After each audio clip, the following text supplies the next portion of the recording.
Olá, aqui é Alexandre Figueiredo. Esta é mais uma edição do TV Linhaça. Pedimos para que vocês se inscrevam no nosso canal, que aperte o sininho, dê um like e ajude a divulgar o nosso canal, que precisa ter mais seguidores. O tema de hoje é: será possível uma frente ampla contra Bolsonaro? Aí vamos nos lembrar do que ocorreu há mais de 50 anos. Em 1966, dois rivais que pareciam incuráveis na sua inimizade, o ex-presidente Juscelino Kubitschek e o ex-governador da Guanabara, Carlos Lacerda, também jornalista, resolveram, no exílio de Juscelino em Portugal,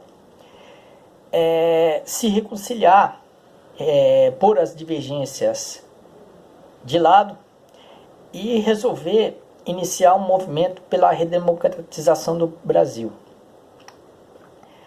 Esse movimento se tornou a Frente Ampla.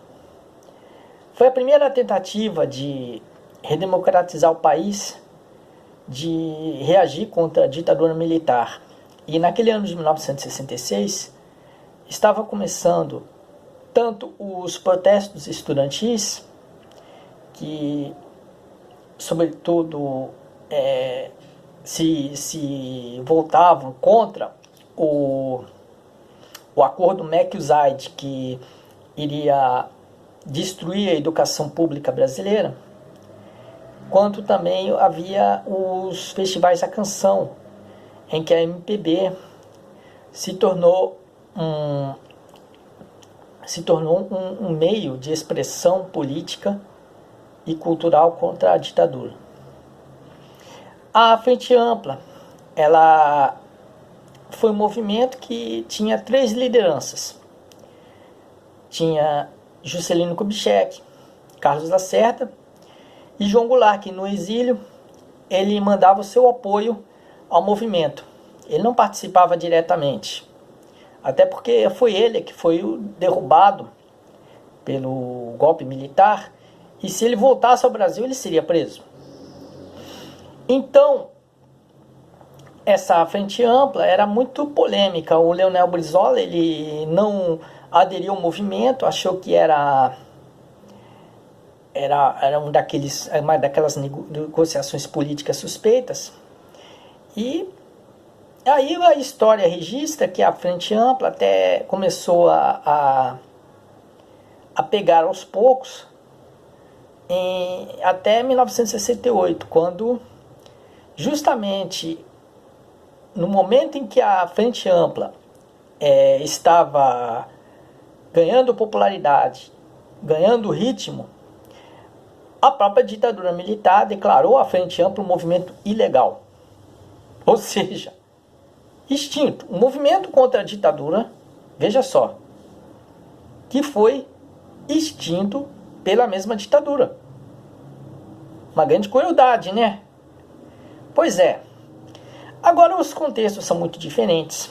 E a chamada Frente Ampla, ela se desenha mais ou menos de uma forma semelhante da chamada coalizão de forças que Lula obteve em 2002 para viabilizar a sua vitória eleitoral. Naquela época, se negociava o apoio de setores considerados menores da direita brasileira, né, o chamado baixo clero, e Lula se aliou a partidos conservadores, moderados, que não necessariamente estavam diretamente ligados ao PSDB ou à direita do PMDB, e aí resolveu se aliar, seja a partidos como o PP, como o PL, ou então PL, né? E também por setores progressistas e moderados do PMDB. Então, essa Frente Ampla, ela parece ser novamente em 2020, porque infelizmente o Brasil tem aquele hábito, não só do complexo de vira-lata, mas do próprio vira-lata correr atrás do próprio rabo, de estabelecer negociações com a direita. As esquerdas, elas evidentemente precisam e merecem furar a bolha.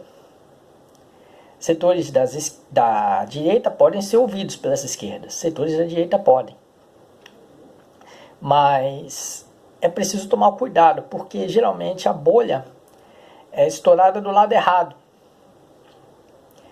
A bolha é estourada do lado errado e sangra, e fere, e queima. E aí,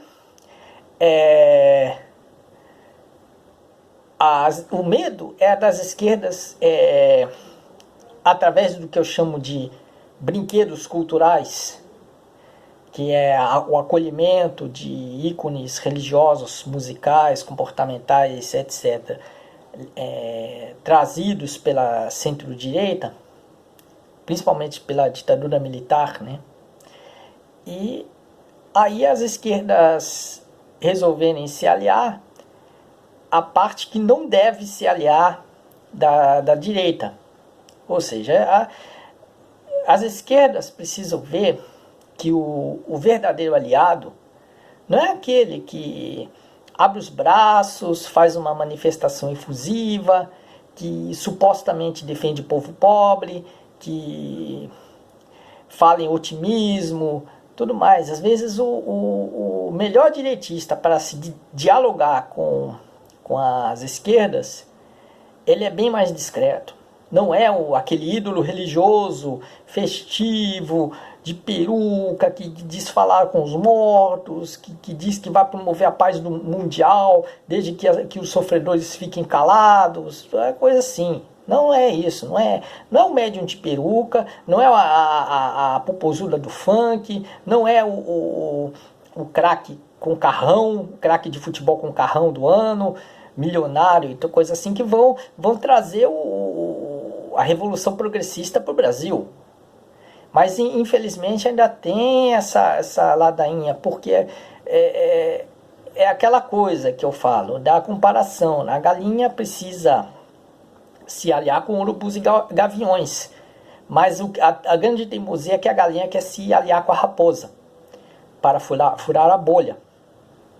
Esse é o problema, que são sempre os oportunistas com discurso envolvente que conquistam fácil, né? Porque mexem nas fraquezas emocionais das esquerdas, e infelizmente temos esquerdas que não têm um senso de vigilância, tem um coração mole e deixam cair na lábia de qualquer um, na imagem simbólica de qualquer oportunista que apareça com uma criança pobre e negra no colo, aí vira progressista, só porque, mesmo que ele fosse um reacionário de carteirinha.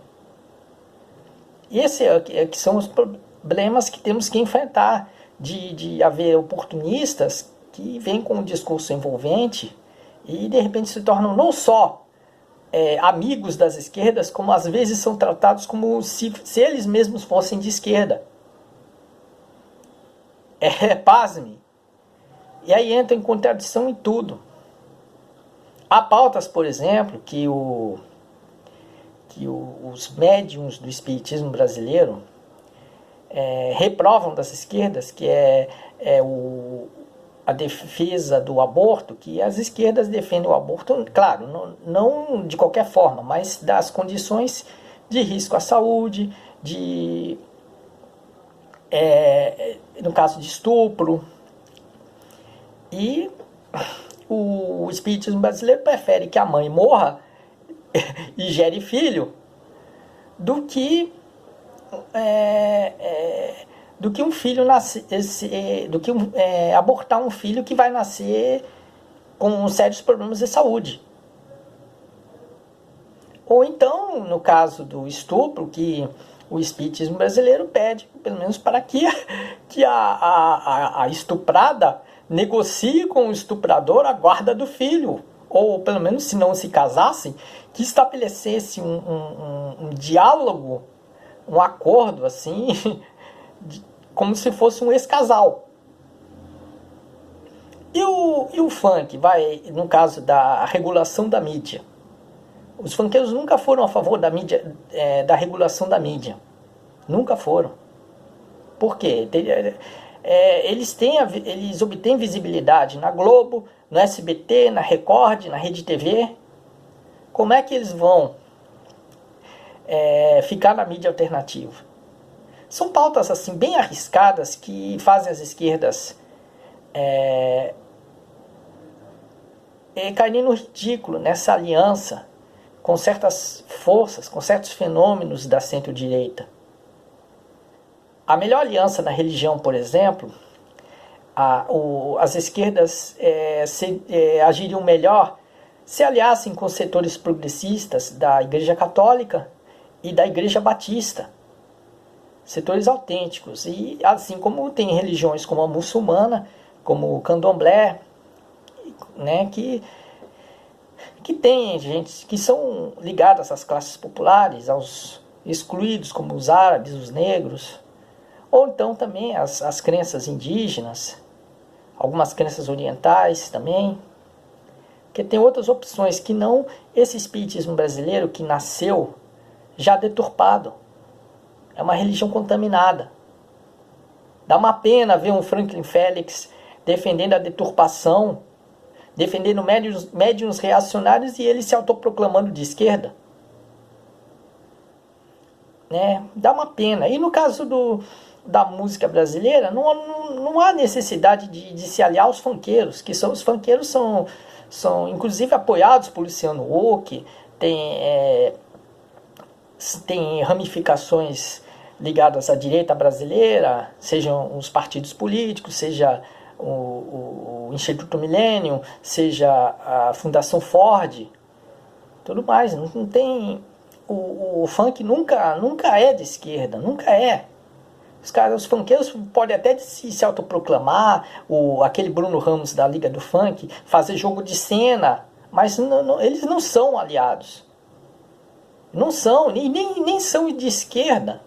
Eles até se afiliam ao PT, fazem toda aquela pantomima de defender o mesmo discurso das esquerdas, mas fazem isso como papagaios que estão emitindo sons ali só para agradar as pessoas.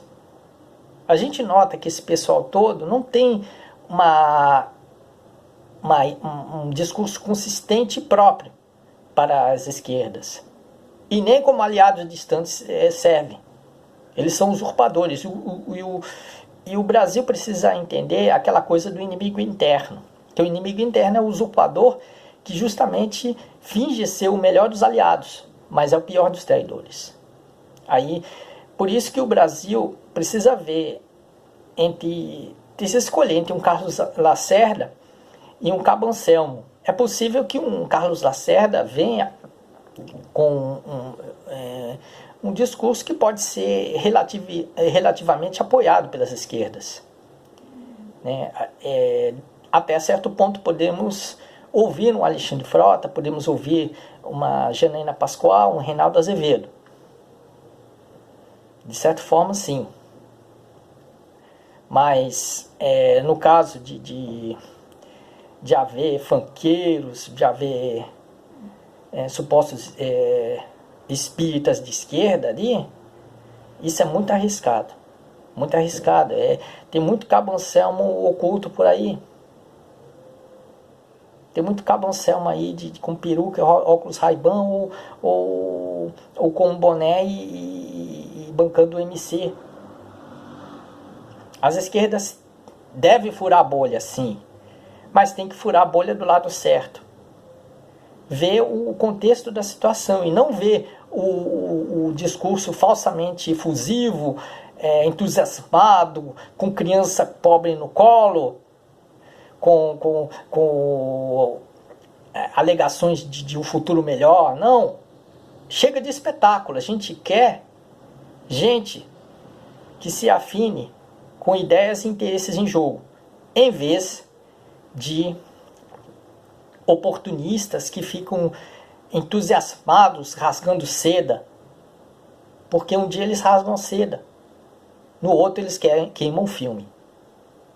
Bom, ficamos por aqui, né? A frente ampla, então, ela é viável desde que seja nas condições que apresentei. E ficamos por aqui, então, desejando boa sorte a todos. Até a próxima postagem. Abraços e que não deixem de divulgar o TV Linhaça para outras pessoas, porque precisamos de mais seguidores. E não deixem de comprar na Amazon os livros Pelas Entranhas da Cultura Rock e Música Brasileira e Cultura Popular em Crise. Pesquisem esses nomes, esses títulos na Amazon, que eles estão lá, e adquiram esses trabalhos, por favor. Abraços e até mais.